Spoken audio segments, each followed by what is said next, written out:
The $11 billion lie, the WorldCom fraud that shocked America. In the beginning, WorldCom did not look like a titan. It began in quiet Mississippi, far from Wall Street, far from power. And at its center stood Bernard Ebbers, a tall man with soft eyes and a gentle voice. He was not a typical CEO.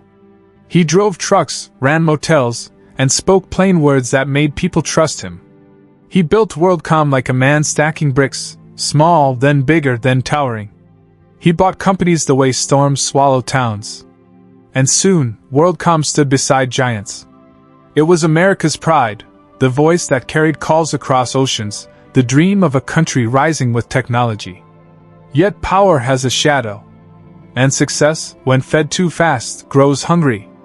When the dot-com bubble burst, stocks fell like trees in a storm. WorldCom's profits shrank. Investors grew nervous. But Ebbers could not accept losing. To him, weakness was death.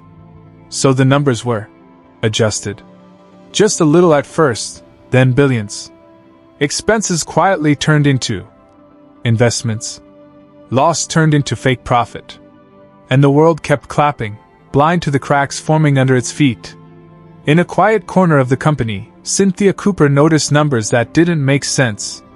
She was not loud, not dramatic, just determined. Night after night, she stayed late, tracing lines of figures like clues. Each number whispered, "Something is wrong." Her team dug quietly. Papers piled. Tension thickened. Every discovery felt heavier. Billions hidden.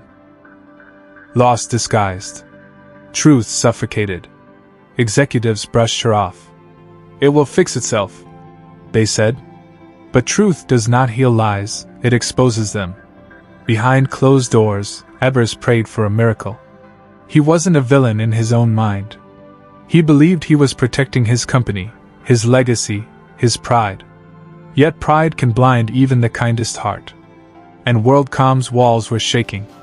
Cynthia didn't want to destroy anyone. But she could not allow millions of workers, retirees, and families to be fooled. So she made her choice. She prepared the evidence. Quietly. Carefully. Like a surgeon holding truth in her hands. The truth struck like lightning. The board heard Cynthia's report in stunned silence. Billions of fake profits. A lie so large it shook the building itself. Outside, investors still smiled, unaware that the ground beneath them was cracking open. When the news finally broke, America held its breath. WorldCom stock crashed. Phones rang non-stop. Retirees wept. Employees stood frozen in hallways, reading headlines that shattered their futures. Ebbers watched the world collapse around him. The company he built, the legacy he worshipped, falling like glass in slow motion. He insisted he didn't know. Others said he did. But in the end, knowledge didn't matter. The damage was already done. WorldCom didn't just fall, it exploded. $11 billion fraud. One of the largest accounting scandals in history. And it began, like many tragedies, with one small lie that no one stopped. Courtrooms replaced boardrooms. Suits were traded for witness chairs. And the nation watched, angry and betrayed. Thousands lost savings. Families lost retirement dreams. Communities lost faith in corporations. Ebbers stood before the judge, not as a business hero, but as a warning. He said he only tried to help the company survive. But desperation is a quiet poison. It hides inside ambition until it becomes greed. Cynthia Cooper, once unnoticed, was honored as a hero. She didn't speak loudly. She never bragged. She simply protected truth. And sometimes, courage looks like a quiet person holding one sheet of paper with steady hands. WorldCom fell, but its lesson still stands tall. Bernard Ebbers, once a symbol of American success, was sentenced. He left the world quietly, remembered not for his rise but for his fall.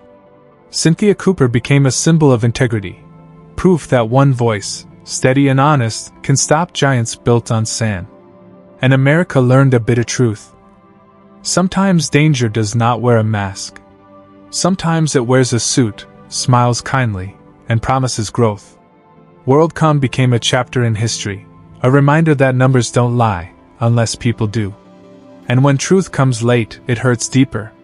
So the story remains, whispered like a warning. Trust, but question. Grow, but stay honest. Because in business, as in life, the tallest towers fall hardest when built on lies. If you found this story fascinating, hit that like button, subscribe for more true finance stories, and let me know in the comments.